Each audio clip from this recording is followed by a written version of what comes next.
Hey everyone, how are you? Welcome back to the Stripology podcast. I'm Wendy, your host, and today I am going to talk about goals, and I'm going to talk about goals and pivoting with your goals because goals are there to work for you. You're not there to work for your goals, in a sense. Of course, you have to work for your goals, but if you are finding that you set a goal and it's starting to own you in ways of owning your happiness, owning your level of freedom, owning the way that you feel about yourself, and owning the way that you feel along the process, then it could be time to pivot.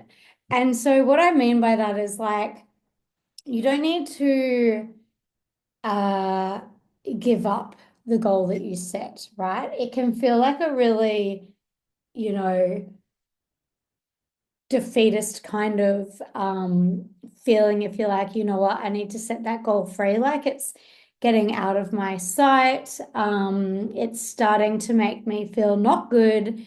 It's starting to put too much pressure on myself. They are all really good indications that maybe it's time to pivot. And we all work differently, right? We all have different ways that motivate us, and we have different seasons, and there's different seasons at work, right?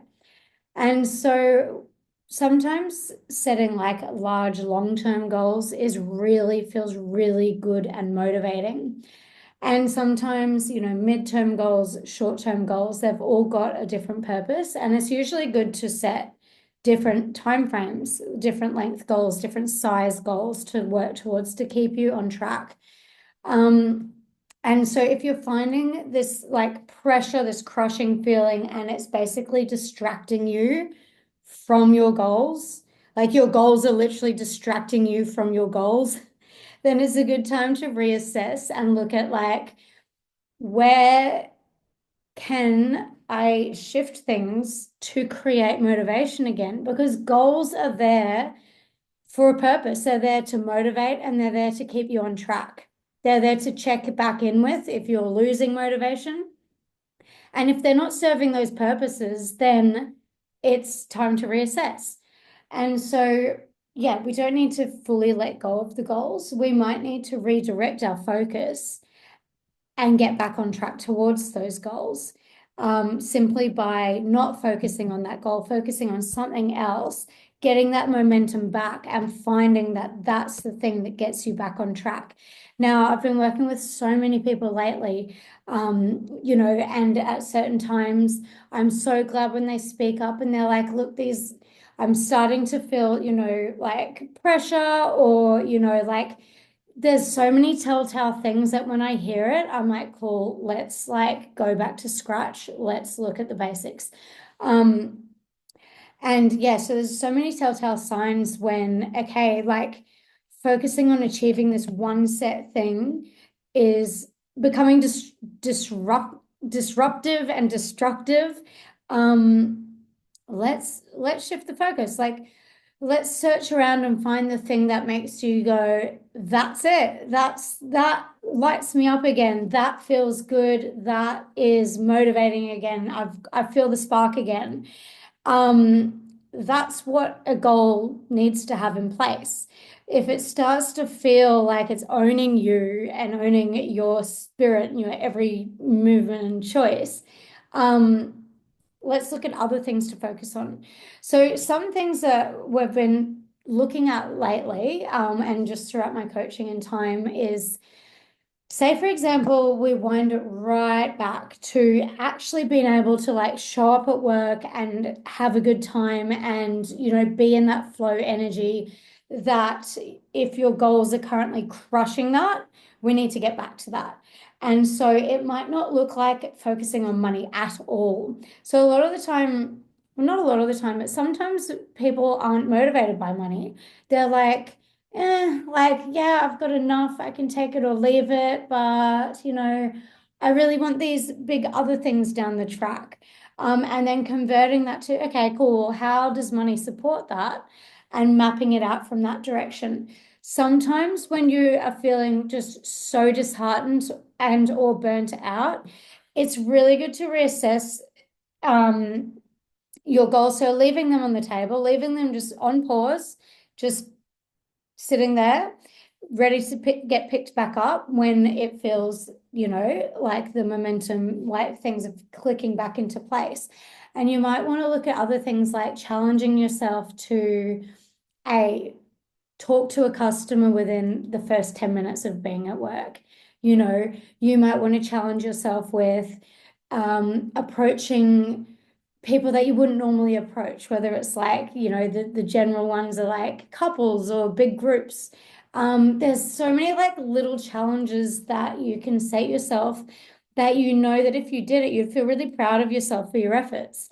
Another one might be just aiming for extensions with like 50% of the dances that you do.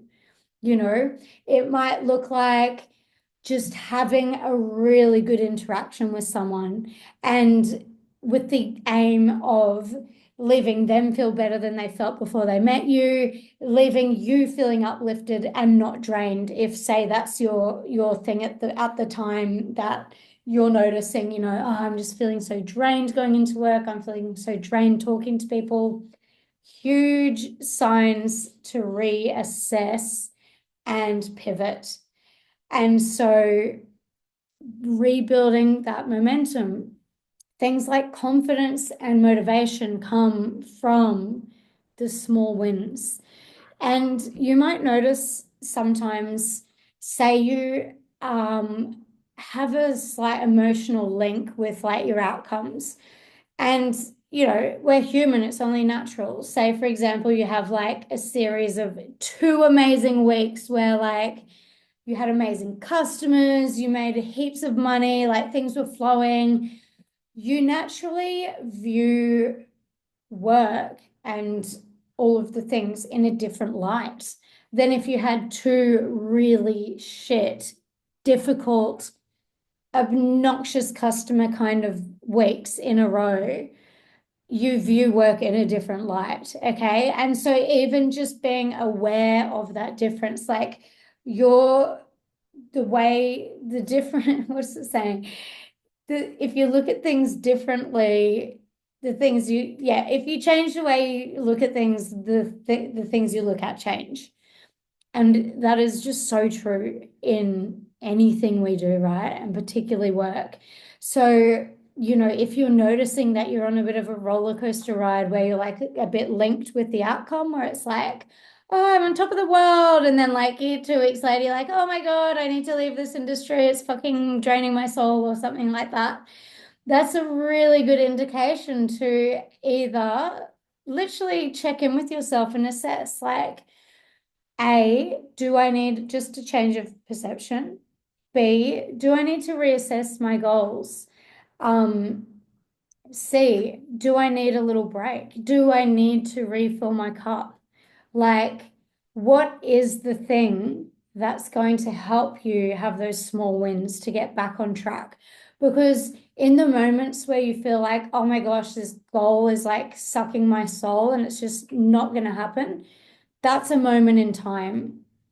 And so if you zip back to the moment that you made that goal and it was like, oh, it feels exciting and yet a bit achievable. And it's going to be a bit of a push to get there, but I know I've got it in me.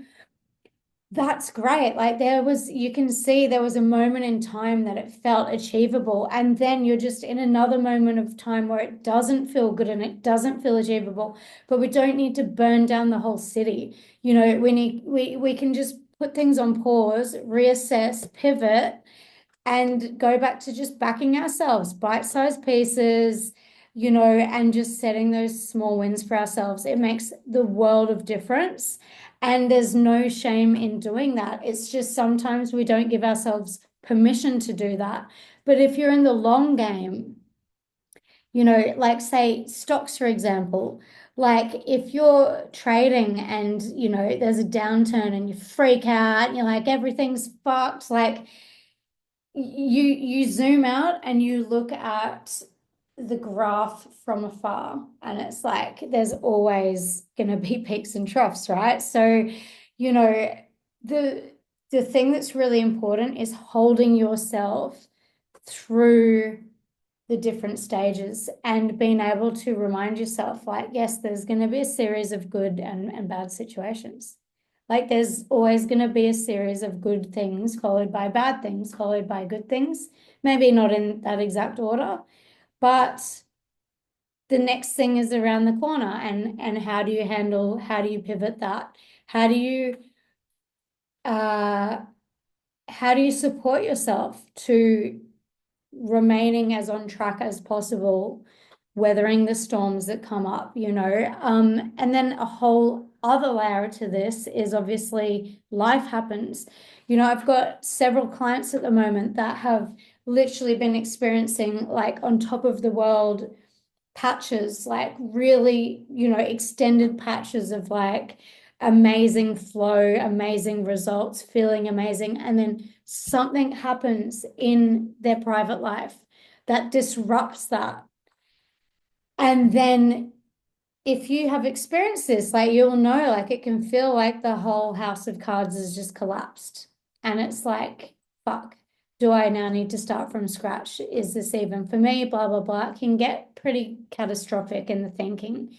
But in thinking like that, really black and white thinking, it's like there's been so many amazing things learned along the way, like in those flying times. And even though it doesn't feel like it, there's amazing things to be learned in the difficult patches. There really is, and they're difficult, but they're a part of life. And if you take a moment right now to like look back on your life and all of the difficult patches that you've overcome, um, you know, generally you come out stronger. Generally, you are more equipped. Generally, you hopefully learned some things that, you know what, you can prevent and or recognize if, you know, you're more street smart, you're more savvy, you know, um, you're more resilient. Like there are benefits in the difficult patches, but it's just reminding yourself to work with where you are. And if you need to just let go for a moment around, say, big goals, if they're feeling crushing, that's okay. There can be other things that pop up, like the need for control. You know, it takes a lot of trust in yourself. I know this has been a big theme on the podcast lately, but there's a lot of trust in yourself to be able to let go, and reassess and repivot, and not like dip into fear and or, you know, self beating yourself up or anything like that. Um, there is a lot there in that process, but it's actually a positive process. And it is something that can get you back on track towards your goals, towards being on that alignment that you were on at some point to have set those goals in the first place.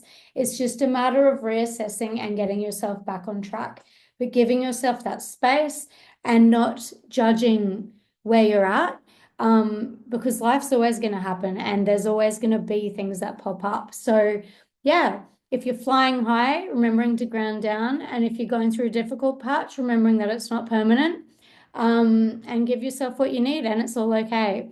Anyway, I hope you enjoyed this episode.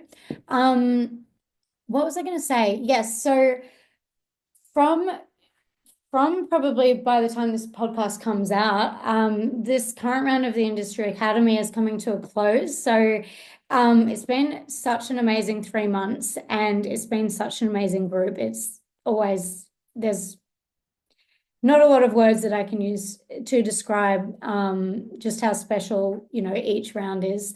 I've carved out for myself the middle portion of this year. And then the next round of the Industry Academy is in September. If you do want to work with me, say, you know, between now and September, which is actually quite a long period, there are a few ways, and I really want to point this out. So if you know that you want to be a part of the next round of the Industry Academy, which is September, it's the round that will be leading up to Christmas.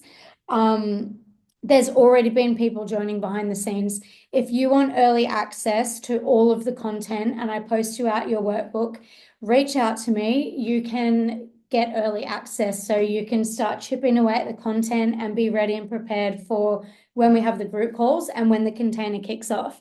So that's one way. Another way is working with me one-on-one. So that's private coaching, it's tailored coaching. The way I work is pretty unique. It's different with every single person, depending on your needs. There's really support in a whole different range of areas. So if you want tailored coaching, that's one way. Reach out. So you've got early access to Industry Academy, one-on-one coaching with me.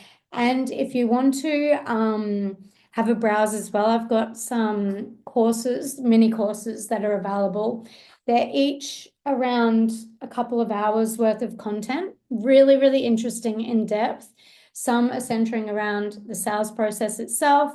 They all include a level of personal development with them because I really truly believe that, like, our external environment and our internal environment have a big impact upon one another. So yeah, there's some mini courses that you can browse and purchase all of my work. You get to keep for life, whether it's the academy or mini courses. And they also have PDF workbooks as well attached to them. And they're at a really, really reasonable price point. So they get great feedback. So yeah, if you want something just to chew on in your own time, there's the mini courses there. But I'm gonna keep consistently, putting things out there. And to be honest, I don't know what I'm going to be doing in this time that I've carved out, but I will work it out and I look forward to it. It's definitely going to be a combination of I feel really called to, I know this is a weird goal, talking of goals, but my goal is actually to connect on an even deeper level to myself. I really feel like there's a huge calling for me to just spend a lot of solitude time, and just a lot of self-connecting, reflecting, and basically like feeling into what really lights me up, and just, yeah, just all that juicy goodness. So and then obviously some travel, because why the fuck not? I've got itchy feet. I'm always torn between loving being at home, loving spending time with my dogs, and just wanting to travel the world with my husband. So anyway, I hope you have a fantastic week, and reach out if you have any questions, and chat soon. All right, bye.